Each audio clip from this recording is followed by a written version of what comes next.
ओम शांति।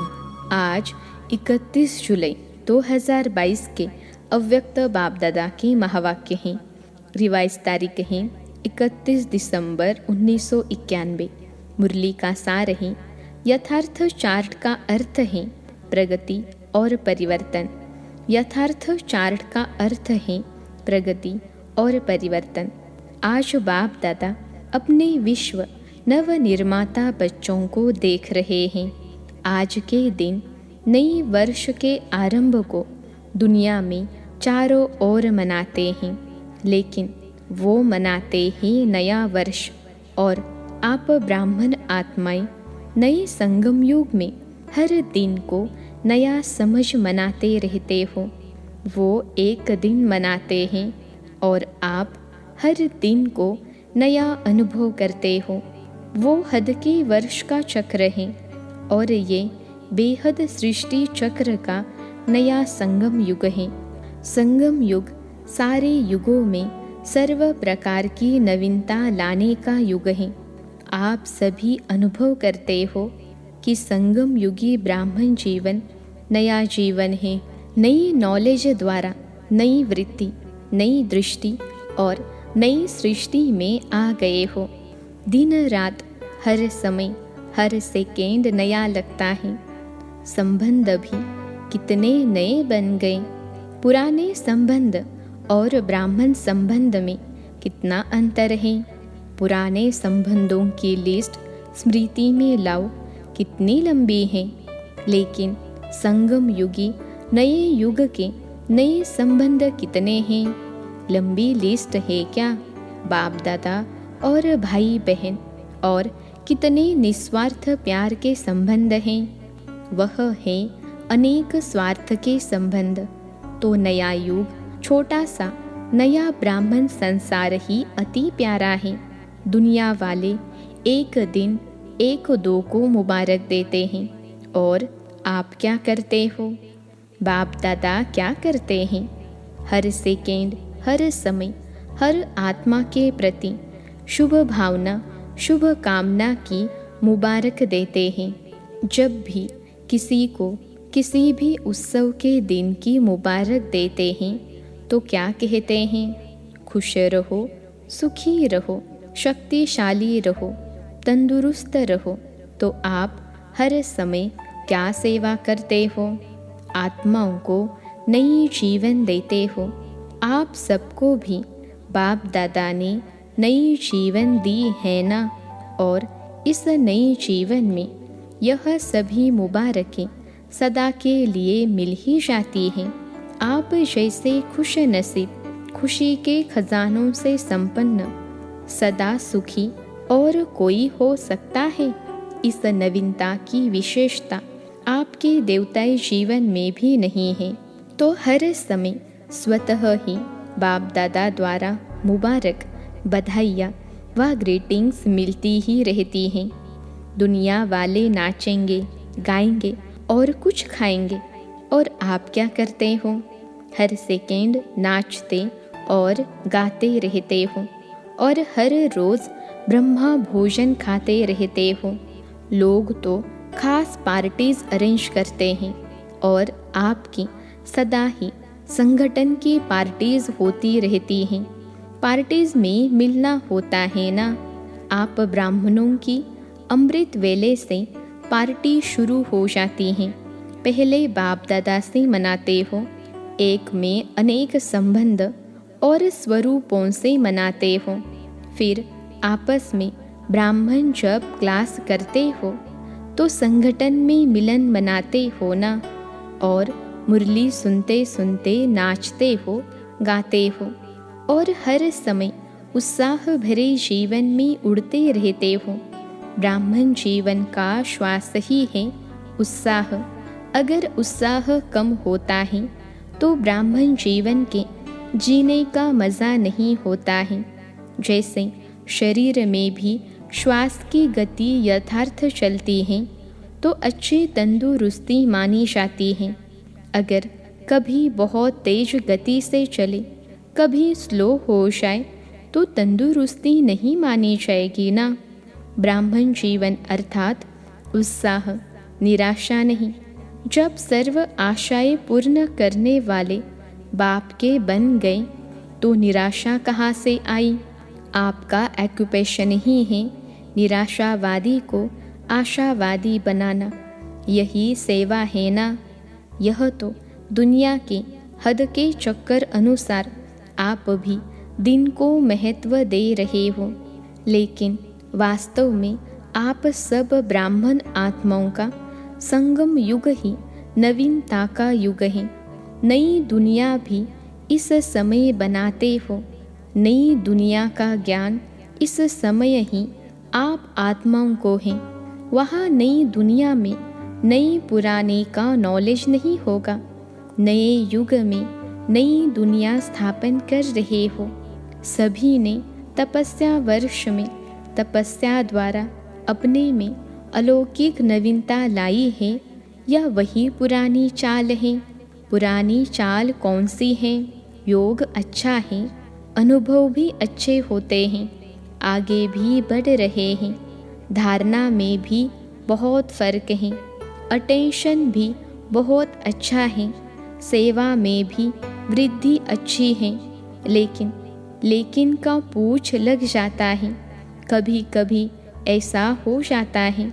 यह कभी कभी का पूछ कब तक समाप्त करेंगे?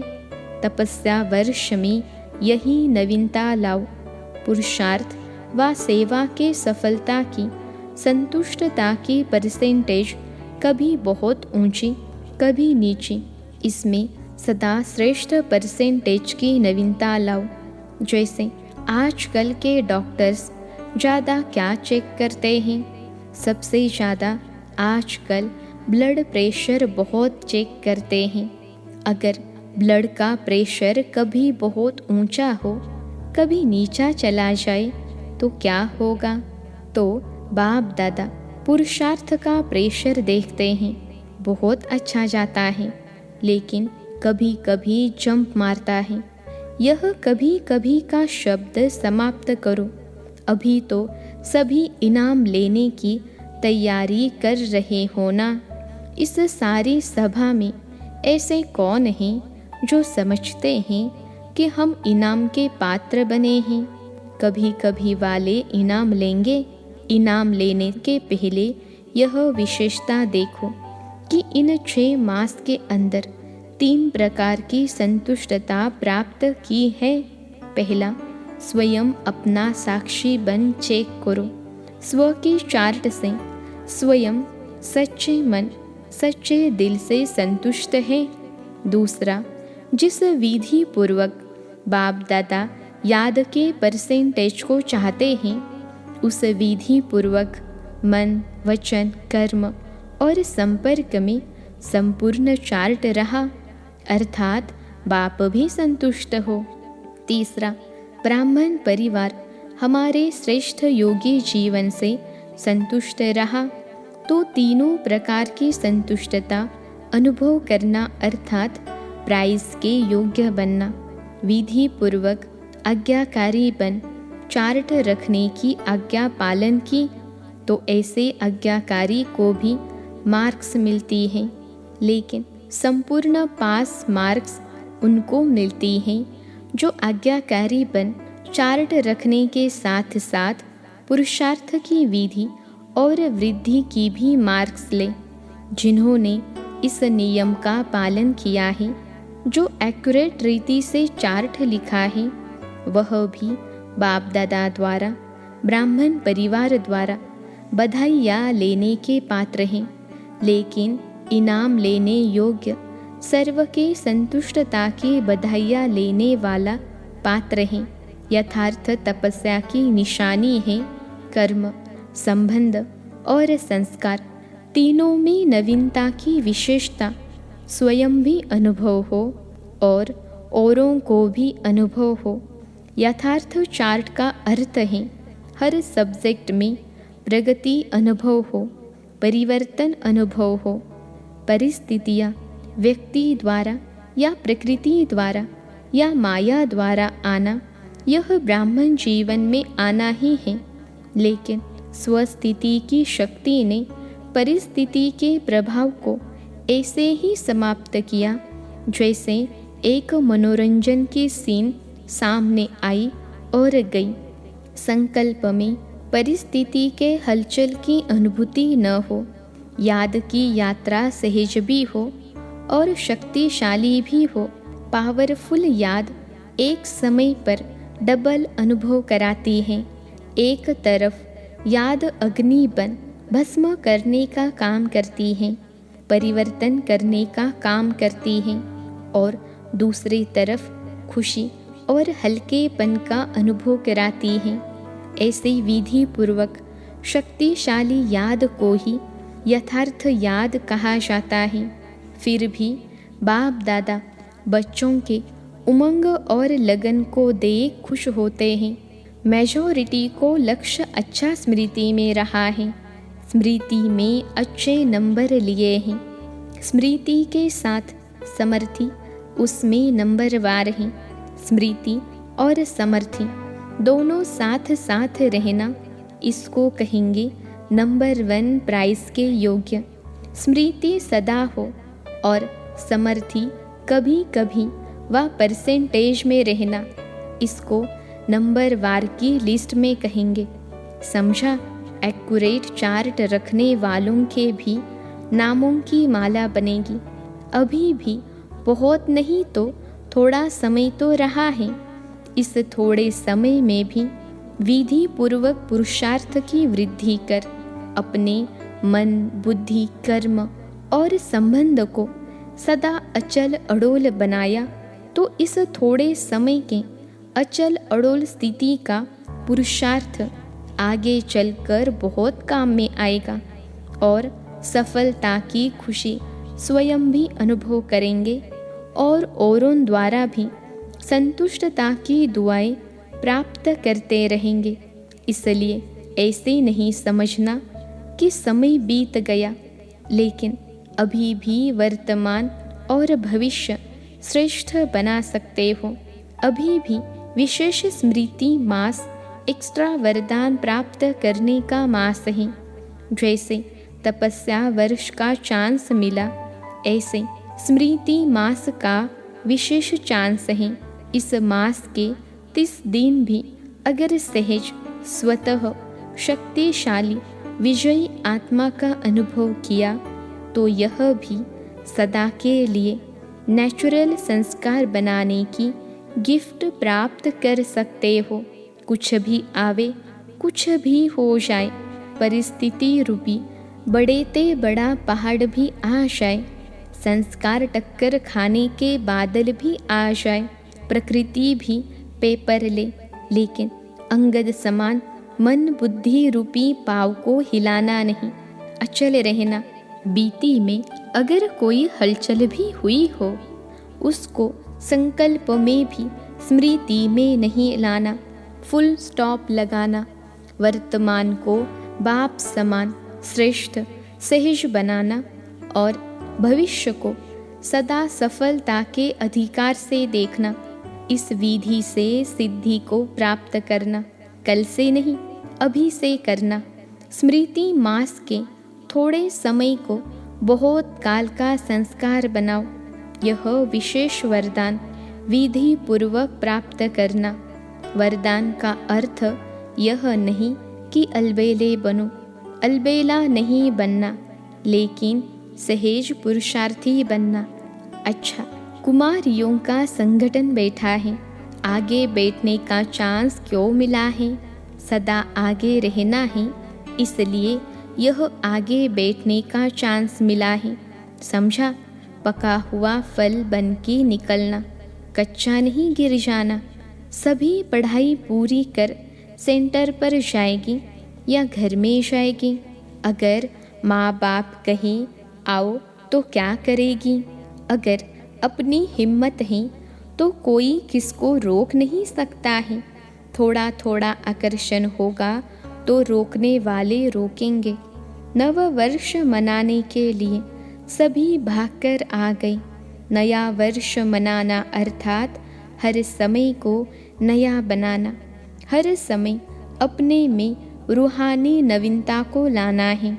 चारों ओर के सभी स्नेही और सहयोगी बच्चे भी आज के दिन के महत्व को जान विशेष दिल से या पत्रों से या कार्डों द्वारा विशेष याद कर रहे हैं और बाप दादा के पास पोस्ट करने के पहले ही पहुंच जाता है, लिखने से पहले ही पहुंच जाता है।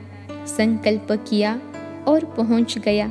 इसलिए कई बच्चों के सहयोगियों के कार्ड्स पीछे पहुंचेंगे, लेकिन बाप दादा पहले से ही सभी को नए युग में नए दिन मनाने की मुबारक दे रहे हैं। जैसे कोई विशेष प्रोग्राम होता है ना, तो आजकल के लोग क्या करते हैं, अपना टीवी खोलकर बैठ जाते हैं। तो सभी रूहानी बच्चे अपनी बुद्धि का दूरदर्शन का स्विच ऑन करके बैठे हैं। बाप दादा चारों ओर के मुबारक पात्र बच्चों को हर सेकंड की मुबारक की दुआएं रेस्पॉन्ड में दे रहे हैं।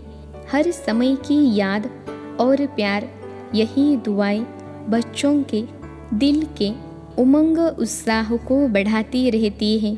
तो सदा स्वयं को सहज पुरुषार्थी और सदा पुरुषार्थी, सदा विधि से वृद्धि को प्राप्त करने वाले योग्य आत्माएं बनाए उड़ते रहो। ऐसे सदा वर्तमान को बाप समान बनाने वाले और भविष्य को सफलता स्वरूप बनाने वाले श्रेष्ठ बधाइयों के पात्र आत्माओं को बाप दादा का याद प्यार और नमस्ते। हम रूहानी बच्चों की सिखिलते रूहानी माता पिता बाप दादा को याद प्यार, गुड मॉर्निंग और नमस्ते बाबा नमस्ते। आज का वरदान है, अपनी सर्व जिम्मेवारियों का बोझ बाप को दे, स्वयं हल्के रहने वाले निमित्त और निर्माण भव। अपनी सर्व जिम्मेवारियों का बोझ बाप को दे, स्वयं हल्का रहने वाले निमित्त और निर्माण भव। विश्लेषण है, जब अपनी जिम्मेवारी समझ लेते हो तब माथा भारी होता है। जिम्मेवार बाप है, मैं निमित्त मात्र हूँ, यह स्मृति हल्का बना देती है। इसलिए अपने पुरुषार्थ का बोझ, सेवाओं का बोझ, संपर्क संबंध निभाने का बोझ, सब छोटे मोटे बोझ बाप को देकर हल्के हो जाओ। अगर थोड़ा भी संकल्प आया कि मुझे करना पड़ता है, मैं ही कर सकता हूँ, तो यह मैंपन भारी बना देगा और निर्माणता भी नहीं रहेगी। निमित्त समझने से निर्माणता का गुण भी स्वतः आ जाता है। आज का स्लोगन है, संतुष्ट मनी वह है जिसके जीवन का श्रृंगार संतुष्टता है। संतुष्ट मनी वह है जिसके जीवन का श्रृंगार संतुष्टता है। अच्छा, ओम शांति।